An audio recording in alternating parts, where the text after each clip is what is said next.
عن عائشة رضي الله عنها أن رسول الله صلى الله عليه وسلم قال: ما عمل آدمي من عمل يوم النحر أحب إلى الله من إهراق الدم، إنها لتأتي يوم القيامة بقرونها وأشعارها وأظلافها، وإن الدم ليقع من الله بمكان قبل أن يقع من الأرض، فطيب بها نفسا।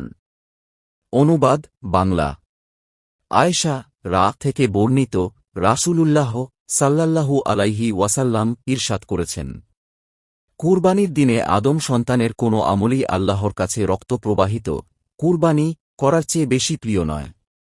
কিয়ামতের দিনে কুরবানির পশুটি তার শিং, পশম ও খুরসহ উপস্থিত হবে। আর কুরবানির পশুর রক্ত মাটিতে পড়ার আগেই আল্লাহর কাছে একটি বিশেষ মর্যাদার স্থানে পৌঁছে যায়।